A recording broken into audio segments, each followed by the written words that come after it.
Welcome to this week's edition of the Selma Sun Spotlight, shining the light on Selma and Dallas County. I'm Cindy Fisher, publisher of the Selma Sun. And I'm Todd Prater, staff writer for the Selma Sun. Here are this week's top stories. Vaughan Regional Medical Center in Selma will soon become part of a new national health system. Vaughan has been part of LifePoint Health out of Lexington, Kentucky for about 30 years.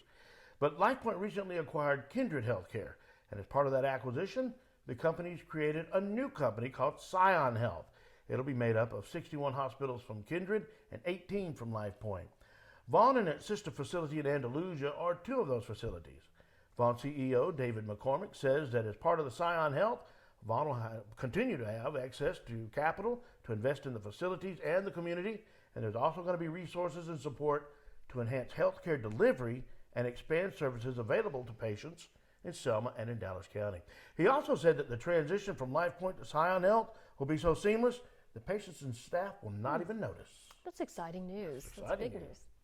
The City of Selma will hold 4 public hearings this month to let citizens give their thoughts on the garbage collection reengineering plan, which is the proposed new garbage ordinance. Hearings will be at City Hall on November 9th, 12th, 15th, and 18th.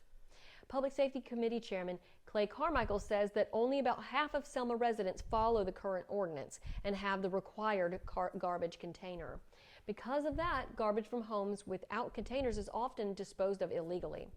Carmichael says the garbage collection reengineering plan is designed to tighten up the ordinance to make it harder to duck the responsibility of having a garbage receptacle.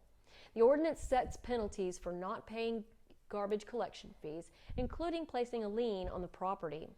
For a copy of the plan and times for the hearings, visit our website at selmasun.com. Green Street Missionary Baptist Church is an historical icon. F.D. Reese, who was the pastor in 1965, is the person who contacted Dr. Martin Luther King and asked him to come to Selma to help with the voting rights. And the church provided shelter and meals to the Freedom Marchers during the 2 weeks between Bloody Sunday and the actual successful Selma to Montgomery March. But it needs help.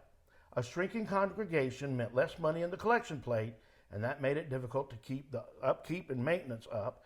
And repairs are bad, and sadly in 2016, the sanctuary collapsed. Aaron Roper, who owns the Anchor, is now heading up an effort to clean up and develop the grounds into a tourist attraction.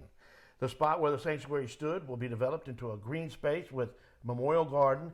And as for the buildings, the sanctuary back to its original glory, Roper said, unfortunately, that could cost up to $3 million or more, and there's just not enough money.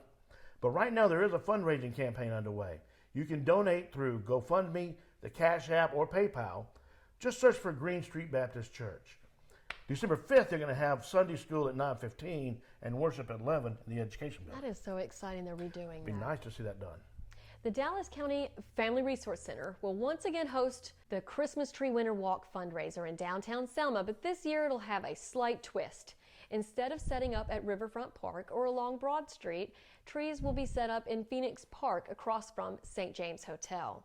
Like past years, this winter walk will be free and promote shopping in downtown businesses at the holidays. Businesses and individuals are asked to sponsor a Christmas tree and decorate them with themes to win prizes. Signage will advertise businesses for each tree. Trees will be delivered and set up on November 29th and 30th and need to be decorated by December 3rd, which is the day before the annual City of Selma Christmas Parade. The Winter Walk grand opening event will be after the parade on December 4th, and the trees will remain up throughout the holiday season. Thank you for joining us for this week's edition of the Selma Sun Spotlight. Read these stories and more at selmasun.com and follow and subscribe us at our YouTube channel and on Facebook and Instagram. See you next week.